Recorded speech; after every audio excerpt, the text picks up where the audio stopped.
Well, for more on the story, Andrew Hilliar from our International Affairs Desk joins me now in the studio. Hi, Andy. So what more do we know about these killings then?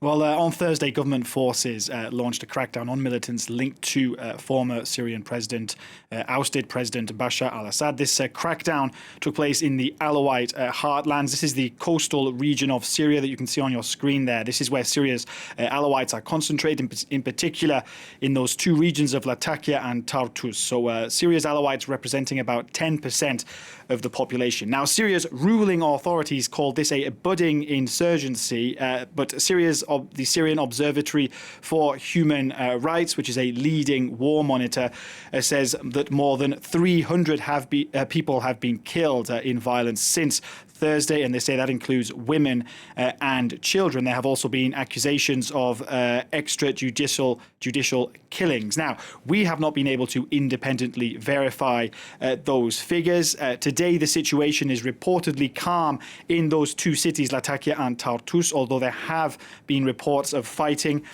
in the city of Kardaha, that is the hometown of the former president Bashar al-Assad. In the meantime, Syria's interim president, who you can see on your screen there, Ahmed al-Shara, has called on armed groups loyal to the former regime to hand over their weapons. He's also calling on his own security forces to avoid attacking civilians or abusing prisoners.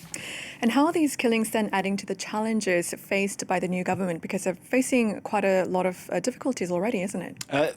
That is correct, Jenny. Syria was facing already some momentous challenges even before this upsurge in violence. It needs to rebuild its war-battered economy, which has been strangled by international sanctions. It needs to set up a new constitution. It needs some kind of justice mechanism for people accused of war crimes.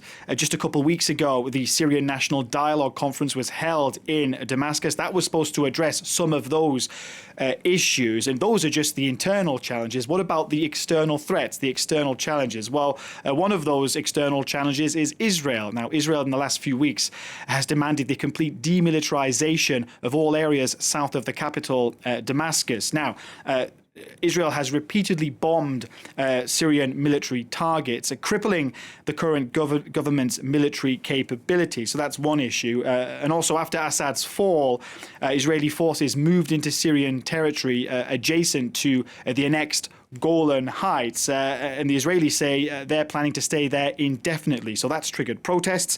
The interim president now, he has said that the authorities must confront firmly anyone who tampers with Syria's security, but Israel's overwhelming firepower means that a direct confrontation is simply out of the question for Syria's new government.